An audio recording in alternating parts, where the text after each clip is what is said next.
नमस्कार. आज आपण फिजिक्स विषयाचं फाउंडेशन त्या ठिकाणी आपण घेणार आहे, कारण फाउंडेशनमध्ये बरेचसे टॉपिक येतात. त्यामध्ये मेनली काही जे टॉपिक्स आहेत ते आपण आज या ठिकाणी घेणार आहोत. सर्वप्रथम जो टॉपिक आहे आपला तो आहे फोर्स किंवा फोर्स अँड प्रेशर. हा एक पहिला आपला टॉपिक आहे, force and pressure.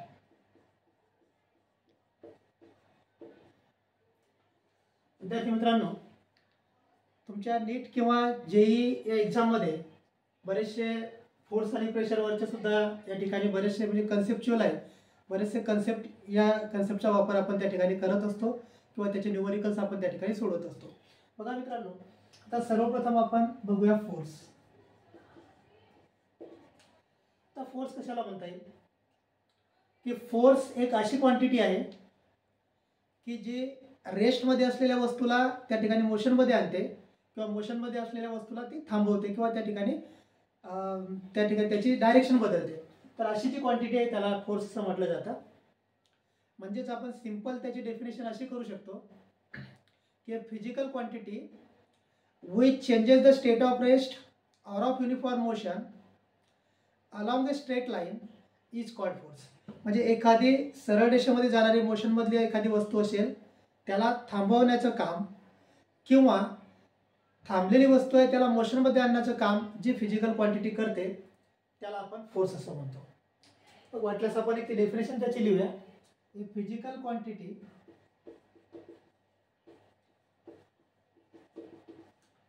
which changes the state of rest or of uniform motion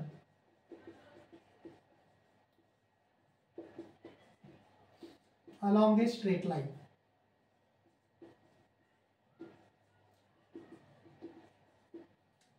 is called force.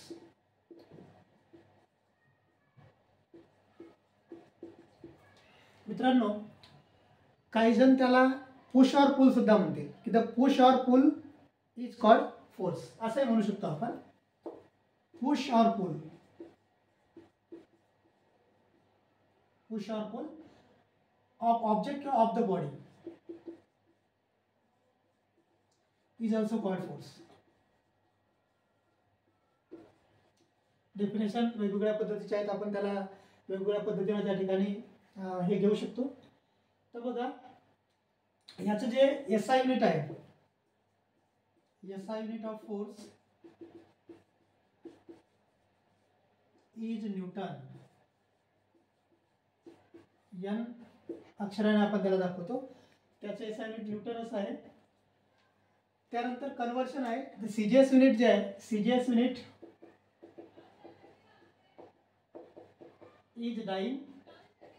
आणि कन्व्हर्शन असं आहे की 1 न्यूटन इक्वल टू 10⁵ डाईन्स. कन्व्हर्शन आहे जे आपल्याला ज्या वेळेस न्यूमरिकलमध्ये डाईन दिलं जातं त्यावेळेस त्याला न्यूटनमध्ये कन्व्हर्शन करायचं असतं किंवा न्यूटन दिलं असतं त्यावेळेस त्याला आपल्याला डाईनमध्ये कन्व्हर्शन करावं लागतं. आता या फोर्सचे दोन प्रकार आहेत, एक आहे बॅलन्स्ड फोर्स आणि दुसरा अनबॅलन्स्ड फोर्स. पहिले आपण बॅलन्स्ड फोर्सच्या बाबतीमध्ये पाहूया. Balance force. आता बॅलन्स फोर्स कशाला म्हणायचं की समजा आता एखादी वस्तू आहे, तिला एक जण या साईडने ढकलतो, एक जण या साईडने ढकलतो, म्हणजे अपोजिट फोर्सेस आहेत. हे सेट ऑफ फोर्स आहे. आणि सेट ऑफ फोर्स जो आहे तर तो जर आपण त्याच्यावरती अप्लाय केला आणि दोन्ही फोर्सेसचं मॅग्निट्यूड जर सारखं असेल तर त्यावेळेस जे तयार होतं त्याला बॅलन्स फोर्स असं म्हणतात. म्हणजे बॅलन्स किंवा टग ऑफ वॉर आहे. समजा एक्झाम्पल घेऊया आपण tug of war. Tug of वॉरचा सेंटर आहे, इकडे काही जण ओढतायत, इकडे काही जण ओढतायत. हा जो सेंटर आहे, हा सेंटर केव्हा बदलेल, ज्यावेळेस ते फोर्सेस अनबॅलन्स असतील. बॅलन्स फोर्सेस असतील तर त्या ठिकाणी कुठल्याही प्रकारचा त्यामध्ये तो सेंटर त्याचा हलणार नाही. किंवा एक चेअर आहे, खुर्ची आहे किंवा एक टेबल आहे. टेबल जर जोपर्यंत आपण दोन्ही साईडने जर सारखे फोर्सेस असतील सगळ्या बाजूने तर ते जे फोर्सेस आहेत ज्यावेळेस तो हलत नसेल त्यावेळेस त्याला बॅलन्स फोर्स असं म्हणतात. आणि दुसरा जो प्रकार आहे तो अनबॅलन्स फोर्स आहे. Unbalanced force. तर अनबॅलन्स फोर्स कशाला म्हणता येईल की it is the set of force or a single force when there is a acceleration. ज्यावेळेस तिथे ॲक्सलरेट होईल ती बॉडी त्यावेळेस त्या फोर्सला म्हणायचं अनबॅलन्स फोर्स, आणि ज्यावेळेस ऍक्सलरेट होणार नाही, ज्या ठिकाणी ऍक्सलरेशन होणार नाही त्याला म्हणायचं बॅलन्स फोर्स.